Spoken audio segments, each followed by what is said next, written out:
students, last video I finished exercise 1.2 problems. Now I am going to explain examples problems in relation. Example 1.10. Check the relation capital R is equal to 1, 1, 2, 2, 3, 3, dot, dot, dot. That means so many elements are like this. Last one is n comma n, defined on the set S is equal to 1, 2, 3, dot, dot, dot, n for the three basic relations. That means you have to check this relation is reflexive, symmetric or transitive. That is the meaning of three basic relations. Okay.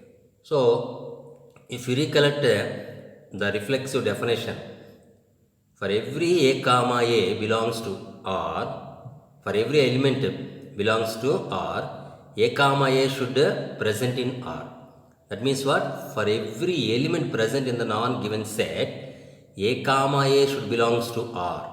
Suppose three elements are there, 1 comma 1, 2 comma 2, 3 comma 3, something like that, 3 should be there. 4 elements are there, 4 should be there.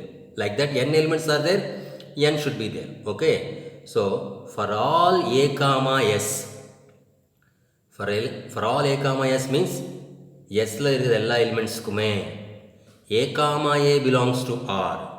A comma a means what? For example, 1 comma 1. So, for every element 2 comma 2, 3 comma 2, everything is there. So, R is reflexive.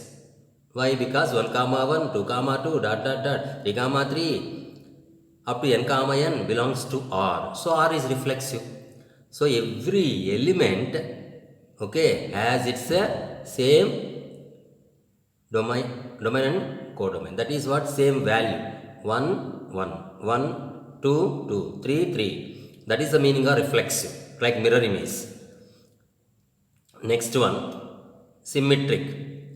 Now, symmetric definition is what? For every a comma b belongs to R, b comma a also belongs to R. Then R is a symmetric. Students, I already explained in the exercise problems, if both the elements are same, it will become symmetric also. Because, excuse me students, because 1 comma 1, if you even change the order, again 1 comma 1 only will come.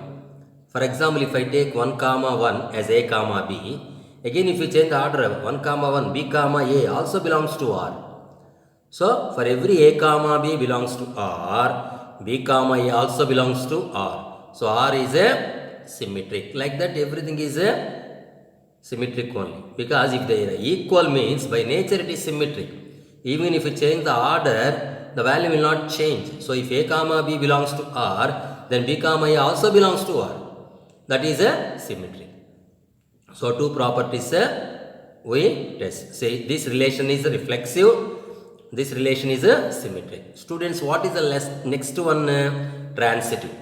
See, transitive means, suppose if a comma b, b comma c belongs to R, then a comma c also belongs to R.